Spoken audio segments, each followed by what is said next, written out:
গণ অধিকার পরিষদের নেতৃবৃন্দের মধ্যে প্রতিবাদী কণ্ঠকে যদি রোধ করা যায়, আগামীতে আওয়ামী লীগকে পুনর্বাসন বাংলাদেশে করা অত্যন্ত সহজ হবে। বিপি নুরের অবস্থা অত্যন্ত আশঙ্কাজনক এবং এই আশঙ্কা থেকে আমাদের আরও বিভিন্ন ধরনের আশঙ্কার জন্ম দিয়েছে। আপনারা জানেন যে ঢাকা মেডিকেলে তার আইসিইউতে তার ট্রিটমেন্ট চলছে, কিন্তু অত্যন্ত দুঃখের সাথে বলতে হচ্ছে এত লোক আসতেছে বা লোক দেখছে যাচ্ছে, তাকে কি নির্মমভাবে পিটিয়ে আহত করা হয়েছে।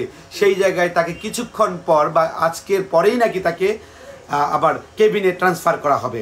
অথচ বিপি নূর এতটুকু অসুস্থ, এত খারাপ অবস্থা, এতটা আশঙ্কাজনক অবস্থা, আরও 36 ঘন্টা নিবিড় পর্যবেক্ষণের বিষয়টা ডাক্তার বোর্ড বলেছে। অবশ্যই একটি গভীর ষড়যন্ত্রের জন্ম এখানে দিচ্ছে।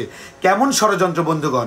ষড়যন্ত্রটা হচ্ছে যে আমরা ভাবছি দেলোয়ার হোসেন সাঈদী মানুষকে, সুস্থ মানুষটাকে নিয়ে গেল পিজিতে এবং সে পরবর্তীতে স্লো পয়জন না কি পয়জন দিছে দিয়ে মাইরে ফেলাইল, এবং যে ডাক্তার ওর তদারকিতে ছিলেন তিনি কিন্তু আওয়ামী লীগের ছত্রছায়ায় তিনি বড় হয়েছেন, আওয়ামী লীগের ছত্রছায়ায় ছিলেন। সুতরাং সেরকম একটি প্রশ্নের জায়গা আমাদের সৃষ্টি হয়েছে, যেই লোকটা অসুস্থ আশঙ্কাজনক অবস্থায় তাকে কেন আপনার এই ক্যাবিনে ট্রান্সফার করতে হবে?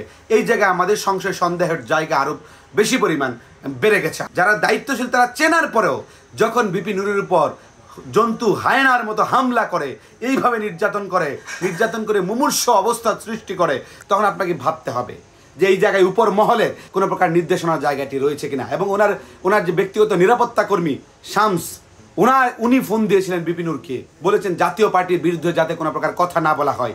সুতরাং তারাই চাচ্ছে কিনা জাতীয় পার্টির পুনর্বাসন, মানে জাতীয় পার্টির মাধ্যমে আওয়ামী লীগের পুনর্বাসন। আপনাদেরকে আরও ভাবতে হবে। বসুন্ধরা টিস্যু, অশুদ্ধতার বিরুদ্ধে এক বিন্দুও ছাড় নয়। সরাসরি হত্যার উদ্দেশ্যে 326 ধারা মোতাবেক হত্যার উদ্দেশ্যে তাকে হামলা করেছে এবং তাকে মেরে ফেলতে চেয়েছিল। কারণ জানে বিপি নূরকে যদি হত্যা করা যায় কোনো কারণে, আগামীর এই যে গণ অভ্যুত্থান সৃষ্টি করেছে কারা? গণ অধিকার পরিষদ, ছাত্র অধিকার পরিষদের নেতৃবৃন্দরা এবং বিপি নূরের মতো প্রতিবাদী কণ্ঠ এবং সহজ হলে পরবর্তীতে আওয়ামী লীগ বাংলাদেশে বিস্তার লাভ করতে পারবে। অন্যথায় যদি এই ধরনের ত্যাগী নেতারা, এই ধরনের জুলাই অভ্যুত্থানের সহযোদ্ধা যারা রয়েছে তারা যদি বেঁচে থাকে, তাহলে আওয়ামী লীগের পুনর্বাসন বাংলাদেশের মাটিতে হবে না। সুস্পষ্টত কতিপয় বিষয় আপনাদেরকে মাথায় রাখতে হবে। আজকে বিপি নূরকে কোনোভাবেই 36 ঘন্টা নিবিড় পর্যবেক্ষণ ডাক্তাররা পরামর্শ দিয়েছে রাখতে, সেটা আমাদের রাখতে হবে। এবং সরকারের পক্ষ থেকে বলা হচ্ছে উন্নত চিকিৎসার জন্য প্রয়োজনে দেশের বাইরে নেওয়া হবে। সেই ধরনের সহযোগিতা ছিটে ফোটা আমরা পাইনি, গণ অধিকার পরিষদ পাইনি, কোনো নেতৃবৃন্দ পাইনি। সুতরাং স্পষ্টভাবে আমরা বলতে চাই, আজকে কোনো প্রকার নীল নকশা যদি করা হয়, বিপি নূরকে যদি আমরা শঙ্কায় আছি যে আসলে তাকেও কোনোভাবে পৃথিবী থেকে সরানোর পরিকল্পনা হচ্ছে কিনা, অতি সত্ত্বর আপনাদের মোটিভ, আপনাদের চিন্তাধারণা পরিষ্কার করুন।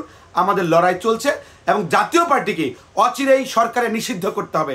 নিষিদ্ধ না করলে যা করতে হয় আমরা সকল রাজনৈতিক দলের নেতৃবৃন্দকে নিয়ে আমরা সেটাই করবো। আমরা প্রস্তুত রয়েছি।